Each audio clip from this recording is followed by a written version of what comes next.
American think tanks, ये सारे American law makers एक पाकिस्तान का एक का मजाक बन चुका है। खान साहब के ऊपर अब सेंचुरी हो चुकी है मुकदमों की, 10 महीने में, बल्कि 6 महीने में। वो जिसने पूरी ज़िंदगी, लेकिन हम आप यहाँ जितने लोग बैठे हैं, मेरे ख्याल में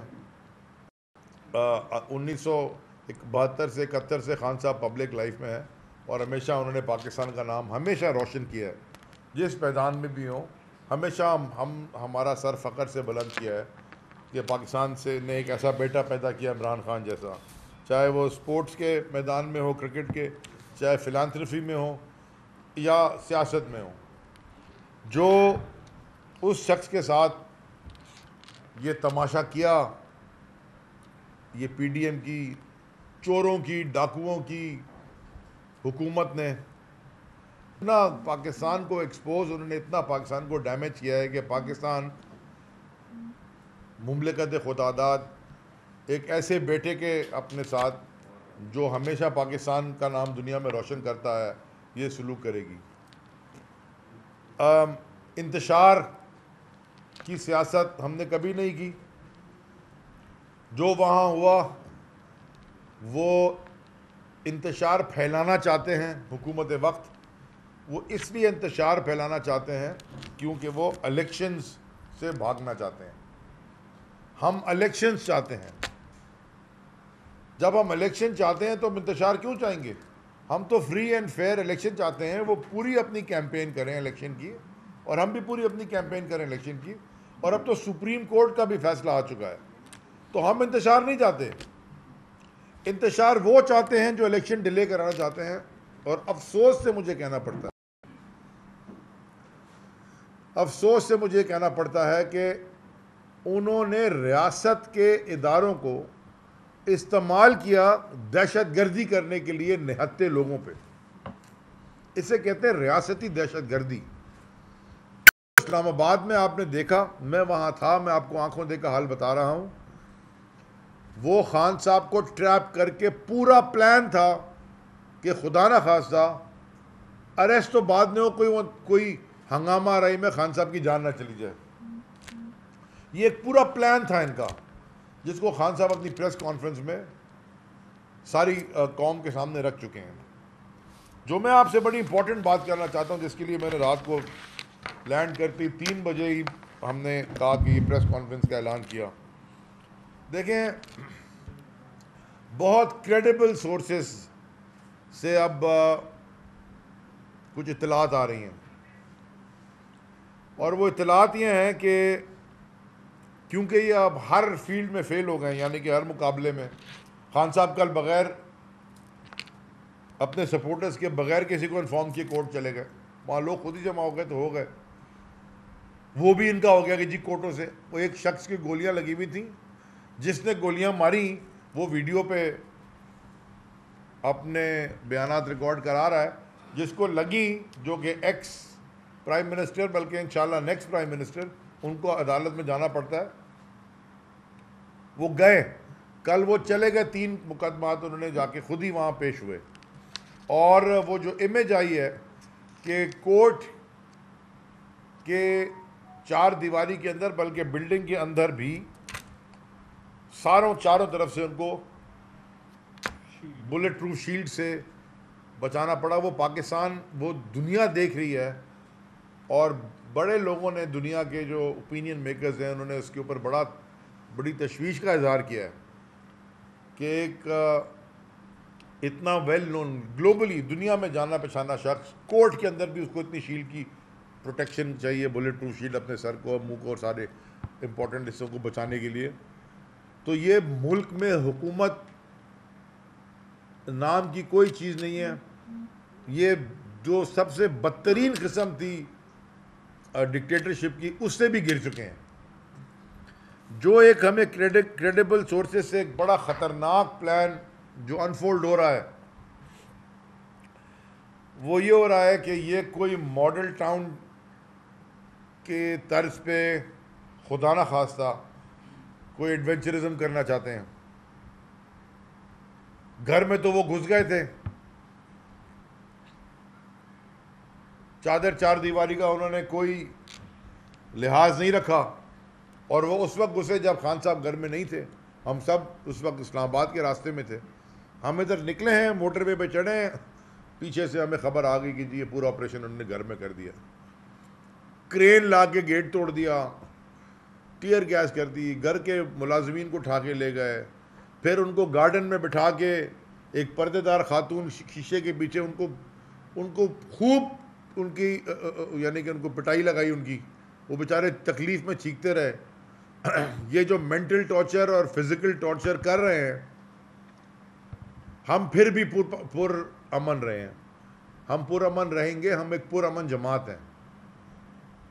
अपने डिफेंस में, खान साहब के डिफेंस में लोगों ने अगर पोजीशन ली हुई है जमान पाक के अतराफ, वो छोटे छोटे बच्चे भी हैं वहाँ पे,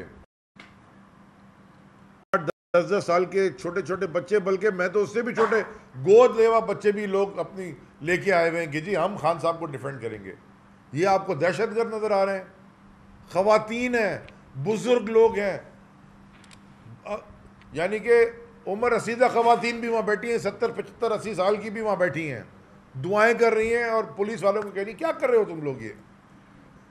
और वो जो एक इमेज है वो डायरेक्ट शूटिंग कर रहा है खातून पे, हमारी अकेली उधर खड़ी है। ये काम कभी ना हमने किया, ना करते, ना इसको, हम पुरअमन लोग हैं, हम इलेक्शन चाहते हैं, केओस नहीं चाहते। लेकिन जो ये मॉडल टाउन के ऊपर एक मॉडल टाउन के तर्ज के ऊपर एक प्लान बनाया जा रहा है, जिसमें सुनने में आया है कि 2 आईजीज़ यानी कि इस्लामाबाद के और पंजाब के आईजीज़ को कोई टास्क दिया गया है कि कोई फोर्स बनाए जो इस तरह का कोई प्लान करे।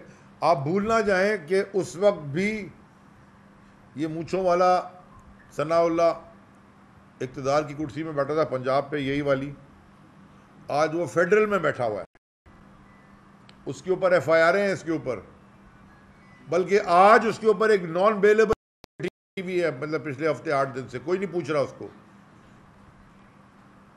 वो नहीं जा रहा कोर्ट में, उसको ज़बरदस्ती पेशी नहीं हो रही। तो मैं ये पूरी कौम को बताना चाहता हूँ, प्रीएम्प्ट करके बताना चाहता हूँ कि ये एक बड़ा घिनौना प्लान बनाया जा रहा है जिससे पाकिस्तान को बहुत ख़तरा है। मुझे समझ में ये नहीं आ रही कि ये पॉलिटिकल असासी खुदा ना खासा करके ये PDM और जो भी इनके साथ लोग हैं, ये क्या इस मुल्क को किधर ले जाना चाहते हैं? बिल्कुल बाउंड्री पे इस वक्त खड़ा हुआ है मुल्क के। खुदा ना खासा ये इंतशार ये कोई और ना ले जाए। दुनिया में हमने देखे हैं ये सिविल वॉर्स होती भी, हम ये नहीं चाहते खून खराबा, लेकिन ये कंट्रोल में नहीं रहेगा, ये कोई पॉलिटिकल लीडर कंट्रोल नहीं कर सकेगा। खान साहब पहले कह चुके हैं कि ये लोग अब कंट्रोल में नहीं रहे हैं। बाहर अपील करते हैं हम सबसे, वो ह्यूमन शील्ड बना के खड़े हुए हैं, लेकिन वो अपना दिफा तो करेंगे जब आप उनके ऊपर शेलिंग करते हैं, रबर बुलेट मारते हैं, वाटर कैनन मारते हैं, वो वापसी में तो फिर क्या करेंगे? उनके पास क्या रह गया है? वो खान साहब का पूरा दिफा करना चाहते हैं, जबकि वो खुद जा रहे हैं कोर्ट्स। तो ये घिनौना प्लान मैं चाहता था कि ये 220 मिलियन पाकिस्तानी भेड़ बकरियां नहीं हैं, ये इनको आप भेड़ बकरियां ना समझें। जिस तरह आप ट्रीट कर रहे हैं, ये 230 करोड़ लोग, ये इन्होंने एक लीडर चुना है जो उसके पीछे खड़े हुए हैं, और वो लीडर क्या मांग रहा है आपसे? जमहूरियत। वो क्या कह रहा है? इलेक्शन करवा दें, और उसको ना कराने के लिए आप सारे ये प्लान बना रहे हैं।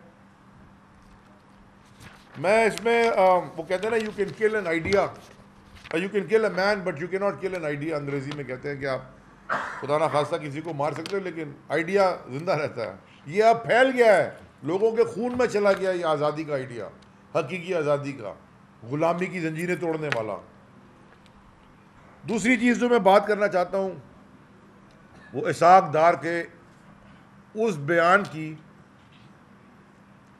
कि जी कोई मिसाइल प्रोग्राम खुदा ना खास्ता हमारा, उन्होंने को IMF ने कोई कंडीशन लगाई है, जिसको अगले दिन IMF ने डिनाई कर दिया। इसने ये सेनेट में खड़े होकर बयान दिया है,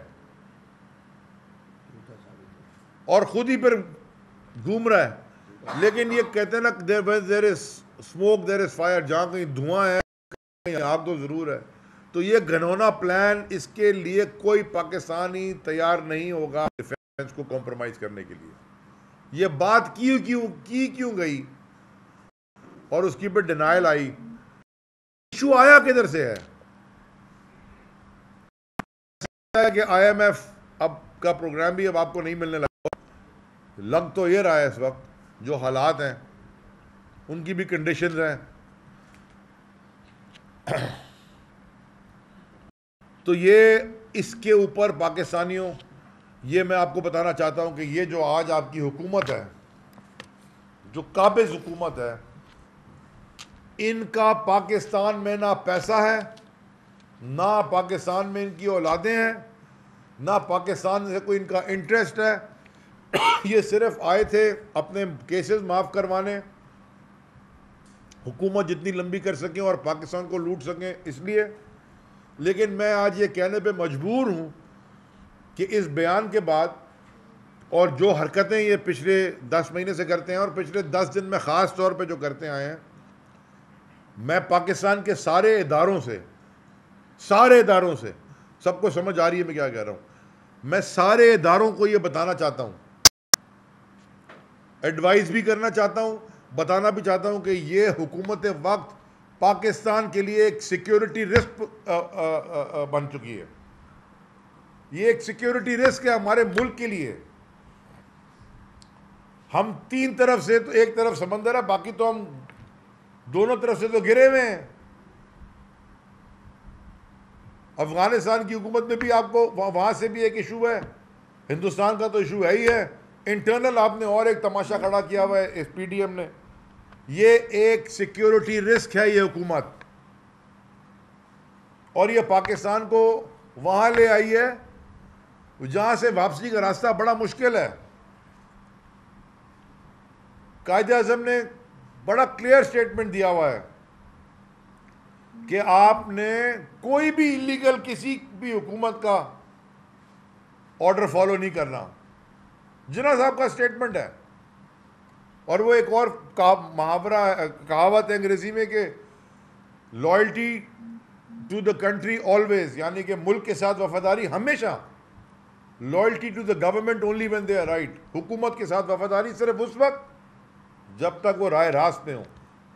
यानी कि अगर मैं वजीर हूं और मेरा प्राइम मिनिस्टर मुझे कहा कि उधर से पैसे बना के ले आओ, मैं अगर ये काम करता हूं मैं एडर एंड बेटर बन जाता हूं। आप नहीं करें, छोड़ दें, एक्सपोज करें कि आपसे गलत काम आपके सुपीरियर्स करवा रहे हैं। ये हमारा माशरा भी है, ये हमारा मजहब भी है। अगर आपको गलत काम करने को कहेंगे काम नहीं करेंगे, ये मजहब है आपका। और जहां यह मुल्क चला गया है ये बहुत डेंजरस जगह पे चला गया। सारे इदारों से मेरी आजिज़ाना गुजारिश है, ये स्ट्रैटेजी रीथिंक करें। ये एक हफ्ता भी नहीं खड़े हो सकते। और ये जो बड़ी बातें चल रही हैं लंदन प्लान की, मुझे नहीं पता ये क्या है, लेकिन मैं हर तरफ से आ रहा है लंदन प्लान। ये मुझे नहीं पता क्या है लंदन प्लान, लेकिन ये लंदन प्लान है, ये फेल हो चुका है। और खुदारा होश के नाखून लें।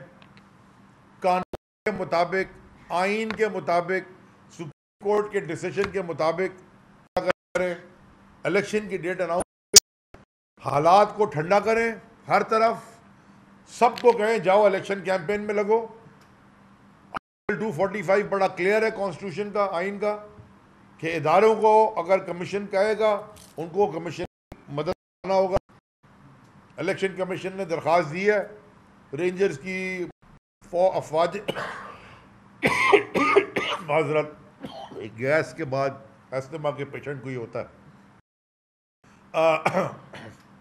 उसकी सारों को इस वक्त फ़र्ज है कि सुकून से सबको कहें जाओ इलेक्शन की तरफ। जिसको कौम मुंतखब करे वो खैबर पख्तूनख्वा में और पंजाब में इलेक्शन में आ जाए। हमारे नेशनल असम्बली के इस्तीफ़े सारे पाकिस्तान में सारे कोर्ट्स ने मुस्तरद कर दिए हैं, उनकी नोटिफिकेशन। ये जो स्पीकर था है इनकी, हम असम्बली में हमें वापस जाने दें। कानून साजी ठीक करें।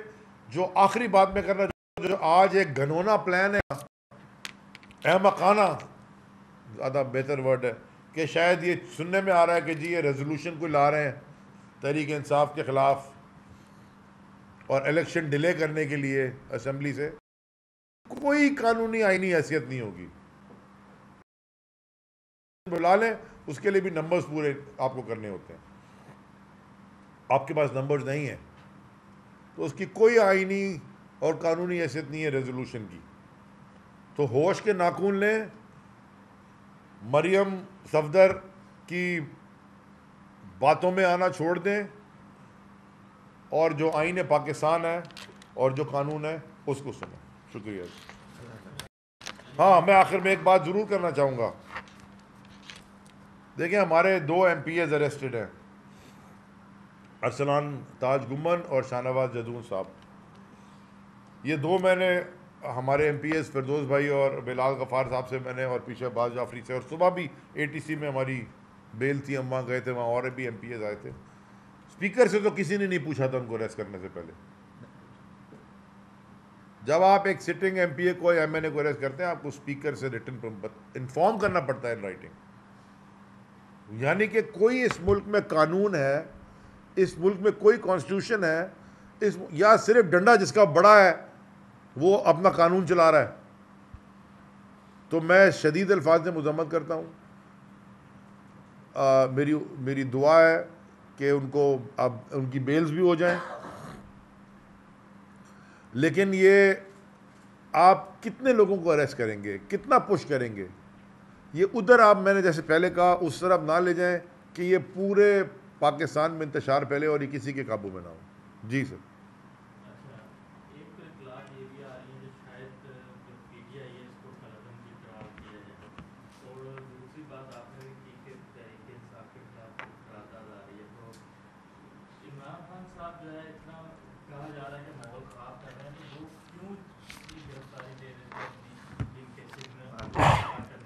और दूसरी बात ये, आपने पंजाब के इंतखाबात और KP के इंतखाबात की बात की कि कल भी इतराज़ एक सामने आया था कि मरदमशुमारी हो रही है और इस दौरान जो है इंतखाबात नहीं हो सकते, तो अगर इंतखाबात होते हैं तो वो जो है काबिल कबूल नहीं होते। देखिए, पहली बात का जवाब मैं आपको दे दूं कि ये जो आपने सवाल पूछा कि जी वो करारदाद ला रहे, सुनने में आ रहा है, बिल्कुल ठीक है, ये बड़ी अहमकाना हरकत होगी और ये 2 मिनट भी स्टैंड नहीं करेगी किसी भी कोर्ट ऑफ लॉ में।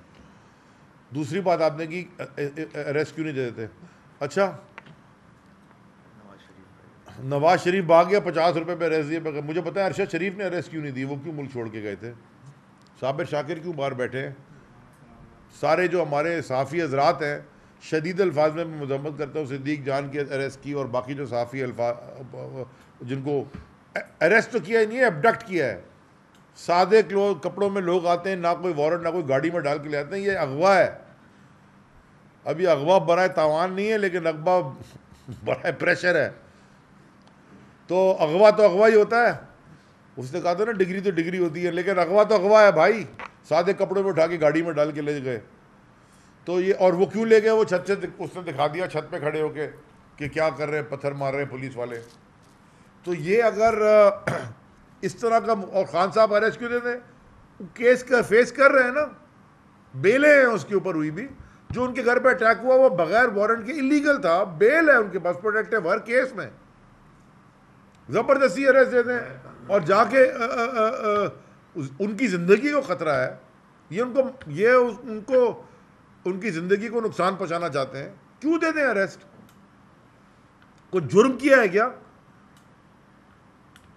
खुद जिन्होंने जुर्म किया वो बाहर घूमते फिर रहे हैं, टीवी के ऊपर बैठ के जलसों में कह रही है मेरे पास जजेस की वीडियो है। पूछे ना सवाल उसे, जर्नलों की वीडियो है, पूछे ना तुम कहां से तुम्हारे पास वीडियो, तुम क्या करती रही हो, वीडियो बनाती रही हो? वो किधर से आए वीडियो उसके पास? कौन से वीडियो हैं? ब्लैकमेल कर रही है, वो अरेस्ट नहीं होगी। और जो आपने बात की मर्दमशुमारी की, ये तो पहले हमारे ज़माने की सारी चीज़ें हमने अप्रूव की भी, बजट भी अप्रूव किया हुआ था। क्यों डिले किया? क्या सुप्रीम कोर्ट को नहीं पता था कि मर्दमशुमारी हो रही है? ज़लज़ला आया हुआ तब भी, उसके बाद भी इलेक्शन। देखें, तुर्की में बिल्कुल ठीक, अभी ज़लज़ला आया, तबाही हो गई, 50,000 आदमी की वफात हुई है। उसने कहा इलेक्शन कराएं। बल्कि मैं पहले इसी टेबल पे आपको बैठ के बता चुका हूं कि जब अमेरिका के अंदर भी सिविल वॉर हो रही थी, लिंकन को कहा गया था कि इलेक्शन मुलतवी करें, उसने कहा इलेक्शन नहीं मुलतवी होंगे। सिविल वॉर में भी इलेक्शन हुए। इलेक्शन मुलतवी कराने का मतलब कभी जमहूरियत को गला घोटना मतलब होता है। ईरान इराक वॉर में भी ईरान में इलेक्शन हुआ था। इलेक्शन है जी। अच्छा सर, ये बताएं, पार्टी के पास क्या ऑप्शन है कि अगर खान साहब गिरफ्तार हो जाते हैं या मरकजी लीडरशिप अरेस्ट होती है, जो बहरहाल हुकूमत चाहती है उसकी ख्वाहिश है, उसके बाद क्या होगा? फर्ज करें आप भी गिरफ्तार हो जाते हैं और बहुत सारे लीडरान गिरफ्तार हो जाते हैं, पार्टी को कौन चलाएगा? देखें, पहले तो मुझे माजरत के साथ ये कहना पड़ेगा कि आप जो साफ़ी हजरात बैठे हैं वो आप भी हो सकते हैं, हो रहे हैं ना, और गैर कानूनी गिरफ्तार नहीं, अगवा हो रहे हैं और बाद में आपके पहले उठा लेते हैं, बाद में फायर काटते हैं, तो आप भी हो सकते हैं, तो कोई भी हो सकता है। लेकिन पार्टी की एक पूरी हायरार्की है और पार्टी के पास एक पूरा प्लान है। वो यहाँ बैठ के तो नहीं टीवी बताने लगा, वो प्लान हमारे पास बना हुआ है और इस मुल्क में अदालतें मौजूद हैं। मैं सुबह भी आज आया हूँ ना, मैं भी था, फिरदौस साहब भी थे, बिलाल साहब भी थे, और भी हमारे MPs थे, अदील साहब थे, जमाल सिद्दीकी थे, अली थे और खुरम शेर जमान साहब थे। हम सब सुबह, और हमारे कुछ वर्कर्स सब सुबह बेल एक्सटेंड करा के आए ना, इंशाल्लाह वो 8 तारीख को हमारी उन्होंने ऑनरेबल जज साहब ने फैसला सुनाना है। तो ये दहशतगर्दी के मुकदमे, ये बहुत बड़े दहशतगर्द हैं, आप देखें लकड़े भी हैं मुझे, और ये तो मेमनों में पहला दहशतगर्द ये निकला है, और मैं भी दहशतगर्द हूँ, तो हम सब दहशतगर्दी के मुकदमे फेस कर रहे हैं। तो ये तो बिल्कुल एक तमाशा बना हुआ है, तो फेस करेंगे। कानून है, कानून के मुताबिक हम चलेंगे। हमने कानून के आइन के अगेंस्ट हम कोई काम नहीं करते, ना हम करेंगे, ना हमारी कोई तरबियत ऐसी है, ना हमारा कोई प्लान है सर। और अवाम जो खड़ी हो रही है और खुदा ना खास्ता खड़ी हो गई, उसके जिम्मेदार फिर ये खुद होंगे। था हुकूमत का फिरौन को भी नशा, जुल्म पर जुल्म वो खलकत पर करता रहा। जुल्म और जबर की एक और दास्तान, हुकूमत का आजादी सहाफत पर कारीवार। सच की आवाज सिद्दीक जान को चुप कराने की कोशिश, जुल्म के खिलाफ अलम बुलंद करने वाले सहाफी भेंट चढ़ने लगे। अदालती अहकामात के बावजूद मुहिब्बे वतन सहाफी बोल न्यूज के ब्यूरो चीफ सिद्दीक जान को गिरफ्तार कर लिया गया। उफ, क्या जुल्म है। बोल इस जुल्म के खिलाफ आला अदलिया से इंसाफ का मुंतजिर है। सब्सक्राइब करें और बेल दबाएं ताकि कोई खबर रह न जाए।